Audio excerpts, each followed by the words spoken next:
प्यारे बच्चों, इस वीडियो में हम आपकी पाठ्यपुस्तक गंगा, उसका काव्य खंड का पहला पाठ रैदास के पद, उसकी व्याख्या जानेंगे। और स्वागत करते हैं आपका अपने YouTube चैनल प्रेपेज पर।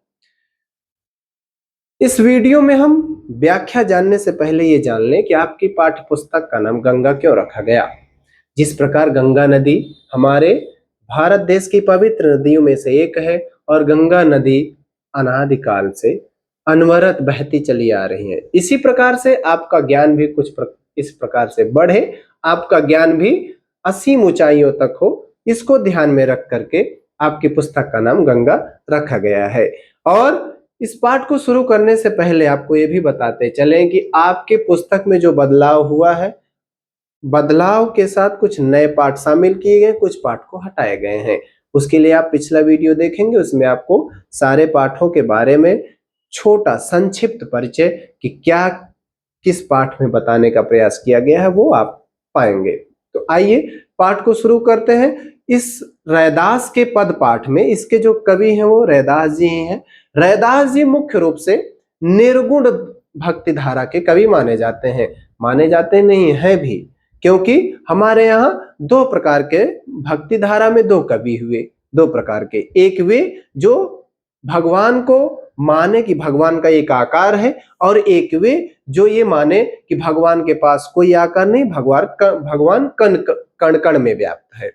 दोनों का उद्देश्य कि भगवान है, दोनों मानते थे। एक मानते थे कि मूर्ति में है, एक मानते थे कि कण कण में है। दोनों ने ही भगवान को स्वीकार किया है। उसी में से रैदास जी भी हैं। रैदास हमारे जो है वह निर्गुण भक्ति धारा के कवि हैं। निर्गुण भक्ति धारा के वे कवि हैं जो कि मानते हैं कि ईश्वर कण कण में व्यक्त हैं, जिसमें से मुख्य रूप से कबीरदास जी और रैदास जी का नाम आता है।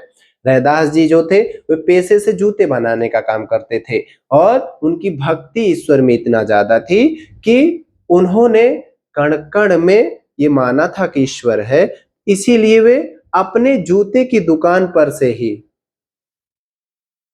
जो ऐसी मान्यता है कि जूते सिलने के लिए जो पानी रखते थे ना, उसी में वो मान लिए थे कि गंगा जी यही है। ठीक, ऐसी मान्यता है। ठीक, इनका जो जन्म है वह काशी में हुआ था, और इनकी जो जीवन काल की यात्रा है वह 1388 से 1518 में माना जाता है। ठीक, रैदास संत कवियों में गिने जाते हैं। ये ऐसे कवि थे हमारे यहाँ जिन्होंने छुआछूत को दूर रखा, उन्होंने जातियों में लोगों को बंटने से रोका, और उनका ये मानना था कि सबको समान रूप से आपस में मिलजुल करके रहना चाहिए। वो बाह्यडंबरों को, मतलब बाहरी दिखावे में विश्वास नहीं रखते थे। उनका ये मानना था कि हम जो बाहरी दिखावा करते हैं उससे अच्छा है कि हम मन को शुद्ध रखें, हम मन से ईश्वर को माने। ईश्वर कण कण में है। उसी की एक झलक इस पाठ में आपको मिलेगी। आइए पाठ को शुरू करते हैं। ठीक, पहली लाइन है, अब कैसे छूटे राम नाम रट लागी, प्रभु जी तुम चंदन हम पानी, जाकी अंग अंग बास समानी, प्रभु जी तुम घनबन हम मोरा, जैसे चितवत चंद चकोरा, प्रभु जी तुम दीपक हम बाती, जाकी ज्योति बरय दिन राती, प्रभु जी तुम मोती हम धागा, जैसे सोनह मिलत सुहागा, प्रभु जी तुम स्वामी हम दासा, ऐसी भक्ति करें रैदासा। ये अपने भक्ति को बताते हुए बता रहे हैं ईश्वर और भक्त का संबंध कैसे होना चाहिए, इनका संबंध ईश्वर के साथ कैसा है, ये बताते हुए इन्होंने कुछ काव्य पंक्तियां लिखी। उसी के बारे में हम यहाँ पर पढ़ते हैं। कह रहे हैं कि अब कैसे छूटे राम रट लागी। जब हमें ईश्वर के नाम की आदत हो गई है तो वो हम कैसे छोड़ सकते हैं। प्रभु जी, छूटने का कारण और इनकी भक्ति किस प्रकार से है उसके पीछे क्या है बता रहे हैं। देखिए, प्रभु जी तुम चंदन हम पानी, जाकी अंग अंग बास समानी।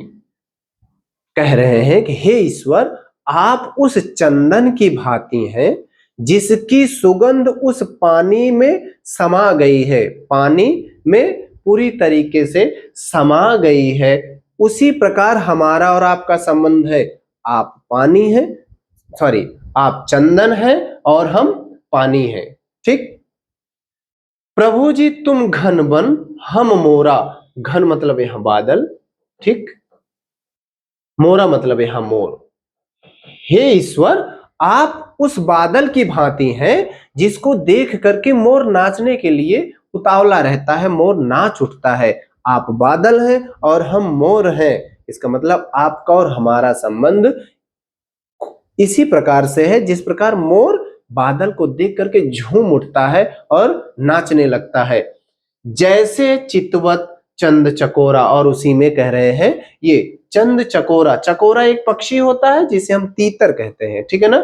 चंद यहां चांद के लिए, चितवत मतलब देखना, ठीक है ना, ऐसे देखना ऐसे आता है, ठीक है ना। कह रहे हैं यहां पर कि हम और आप, हमारा और आपका संबंध चंदन के बाद ठीक वैसे ही है जैसे बादल को देख करके मोर खुशी से नाच उठता है। आपको देख करके मैं भी वैसे ही प्रसन्न हो जाता हूं, और मेरा तो मन ये करता है जैसे तीतर नाम का पक्षी चंद्रमा को एक टक देखता रहता है, वैसे ही हम भी आपको देखना चाहते हैं। हमारा और संबंध ठीक वैसा ही है। प्रभु जी तुम दीपक हम बाती, जाकी ज्योति बरै दिन राती। हे ईश्वर, आप दीपक हैं और हम बाती हैं, और हमारे अंदर आपकी ही ज्योति स्वरूप जो आत्मा है वो समाई हुई है। और जिस प्रकार से दीपक अनवरत दीपक जलता है, वैसे ही आपकी जो ज्योति हमारे अंदर समाई है, उसी दीपक की भांति हम भी जल रहे हैं। जाकी ज्योति बरै दिन राती। प्रभु जी तुम मोती हम धागा। हे ईश्वर, आप मोती हैं और हम धागे हैं। जैसे सोना सोनहि मिलत सुहागा, सोनहि मतलब यहां सोना, ठीक है ना, और सुहागा एक प्रकार का पदार्थ होता है जिससे सोने को साफ किया जाता है, उसमें चमक आ जाती है। तो यहां कह रहे हैं कि आप मोती हैं और हम धागा हैं। धागे में कोई चमक नहीं होती है, धागा बिना चमक के होता है, लेकिन जैसे ही उस धागे में मोती पिरो दिया जाता है तो धागा की कीमत जो है वो बढ़ जाती है, उसी मोती के साथ आने की वजह से। हे ईश्वर, आप वही मोती हैं जो धागे की कीमत बढ़ा देता है। हम तो जो भक्त हैं हम उसी धागे के बराबर हैं। इसका मतलब आपका और मेरा संबंध मोती और धागे का है। आपकी वजह से ही मेरी कीमत है, आपकी वजह से ही मेरा मूल्य है। और इसके साथ साथ जिस प्रकार धागा मोती को पिरोता है और उसके साथ ही रहता है, बिना धागा और मोती के माला नहीं बनती है, ठीक उसी प्रकार हमारा और आपका संबंध है। हम उसी प्रकार रहना चाहते हैं। और उसी में आगे कैसे क्या कह रहे हैं, जैसे सोने मिलत सुहागा। जिस प्रकार सुहागा सोने, सुहागा पदार्थ सोने को साफ करने के लिए उसमें चमक आ जाती है, वैसे ही आप हैं। आपके ज्योति पड़ने पर, आपका प्रकाश पड़ने पर, आपके वजह से ही हम चमक रहे हैं, अन्यथा हमारे अंदर कुछ नहीं है। प्रभु जी तुम स्वामी हम दासा। स्वामी मतलब यहाँ पर मालिक, दासा मतलब यहाँ गुलाम। हे ईश्वर, आप मालिक हैं, मैं आपका गुलाम हूं। और इस प्रकार का जो संबंध होता है, ऐसी भक्ति करे रैदासा। जो ऐसे संबंध होते हैं, मैं वैसी भक्ति चाहता हूं। ठीक।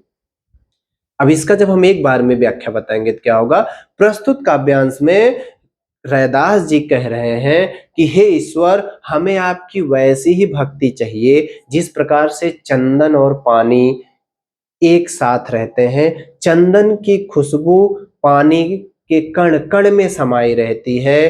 ठीक वही भक्ति हमको चाहिए। जिस प्रकार बादल को देख करके मोर खुशी से झूम उठता है, मुझे आपकी वैसी भक्ति चाहिए। जिस प्रकार से चंद्रमा को तीतर पक्षी, चकोर पक्षी एक टक देखता रहता है, उसी प्रकार की भक्ति चाहिए। और जिस प्रकार से दीपक जलता है, बाती और दीपक का संबंध होता है, उसी प्रकार से मेरा और आपका संबंध रहे। मैं आपसे दूर बिल्कुल ना रहूं।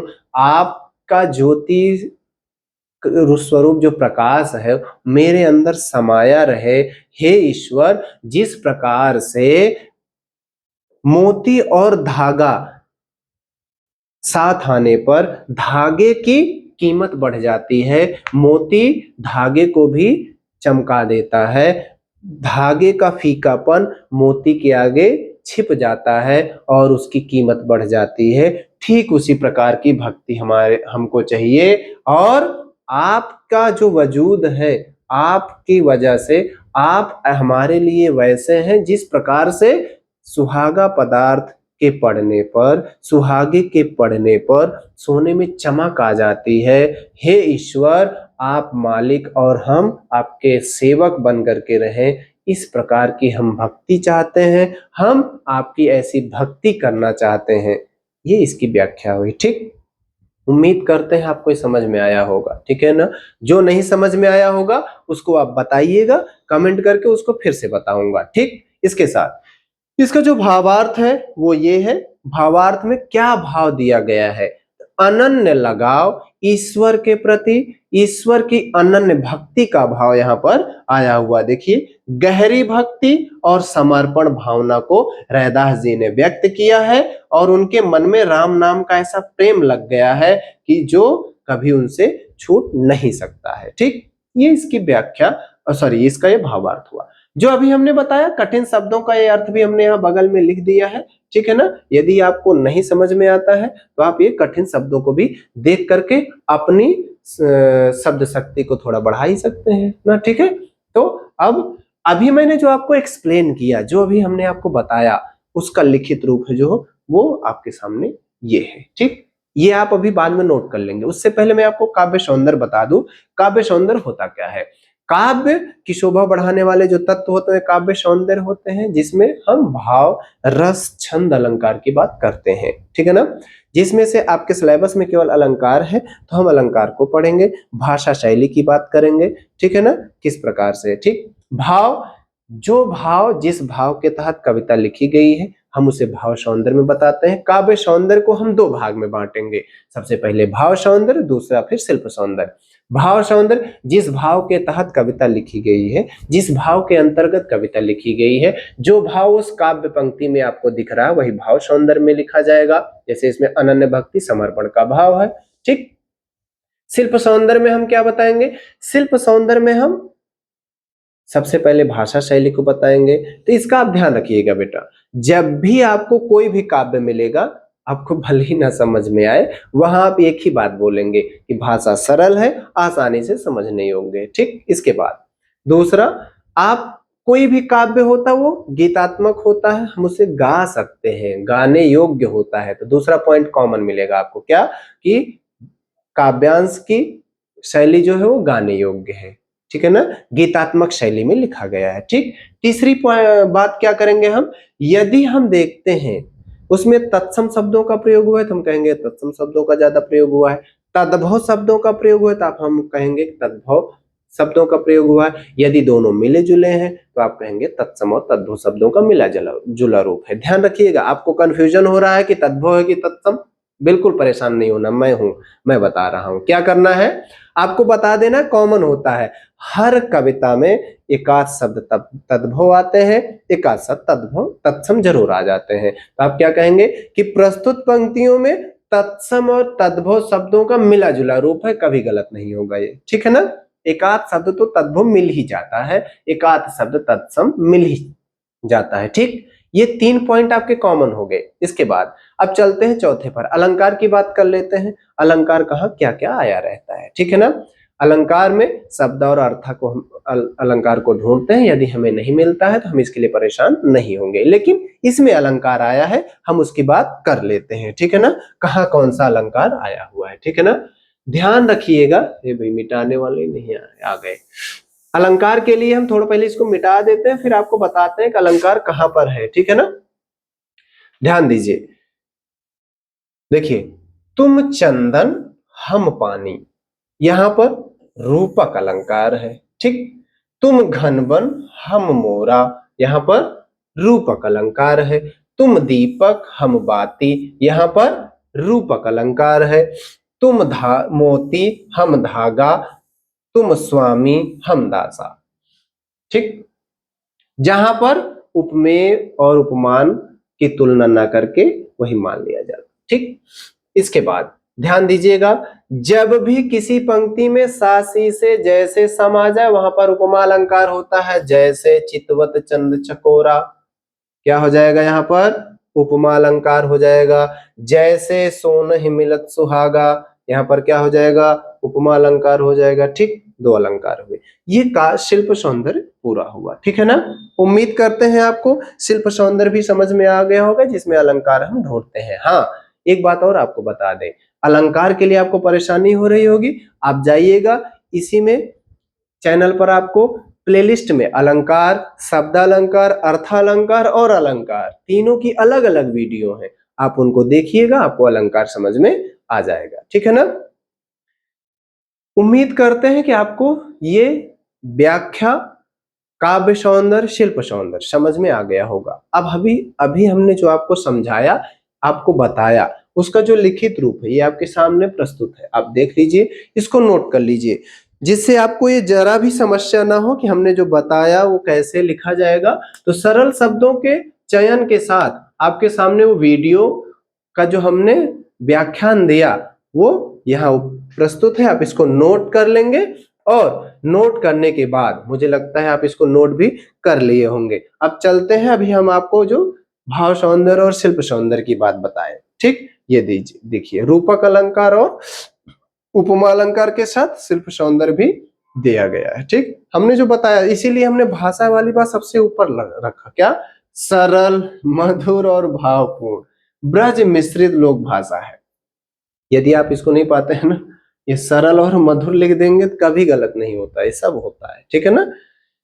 ये शिल्प सौंदर्य और भाव सौंदर्य अब आपको समझ में आ गया होगा। ठीक, इसके बाद आप इसको पढ़ते रहिए, दोहराते रहिए। मिलते हैं आपसे अगले वीडियो में। हाँ, एक बात और, अभी हमने आपको केवल एक पद की व्याख्या बताई है, दूसरे पद के लिए आपको पार्ट 2 देखना होगा, जिसकी लिंक इसी वीडियो के डिस्क्रिप्शन में दी गई है। आप लिंक पर क्लिक करेंगे और आपको पार्ट 2 का वीडियो मिल जाएगा। ठीक, आप इसको पढ़ते रहिए, दोहराते रहिए। मिलते हैं आपसे अगले वीडियो में, तब तक के लिए आपको धन्यवाद।